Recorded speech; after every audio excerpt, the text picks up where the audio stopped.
আসসালামু আলাইকুম। কেমন আছেন আপনারা? আমিও ভালো আছি। কি করবেন আপনারা এগুলো দিয়ে? মাছ মারবেন? এই ছোট জাল দিয়ে? এটা কি মাছ রাখবেন না এটাতে?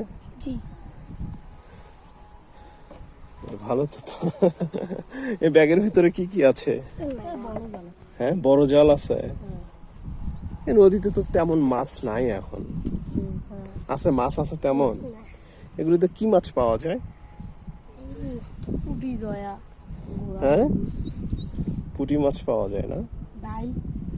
ও, কোথায় মারবেন আপনারা? ওই ইন্ডিয়ার ভিতরে কিন্তু যায়েন না, ঠিক আছে? আপনারা তো একদম ছোট মানুষ, বুঝবেন না। ওই যে সাদা পতাকা আছে না, ওই যে দেখা যায়, ওইটা কিন্তু ইন্ডিয়া, ঠিক আছে? ওইদিকে যায়েন না, ঠিক আছে? ইন্ডিয়ার ভিতরে যখন যাবেন, বিএসএফ আপনাদের ধরে নিয়ে যাবে, তখন একটা সমস্যা হবে, বুঝছেন? তো এইদিকে বাংলাদেশের ভিতরে মাছ মারেন আপনারা, ঠিক আছে? হ্যাঁ, ওই যে মানে ইন্ডিয়ার পরে আবার বাংলাদেশ আছে, ওইখানে যাবেন? আচ্ছা আচ্ছা, ঠিক আছে, যান, কিন্তু ইন্ডিয়া যায়েন না। হ্যাঁ, ভালো লাগলো। আমরাও ছোটবেলায় এরকম মাছ মারছি। ঠিক আছে।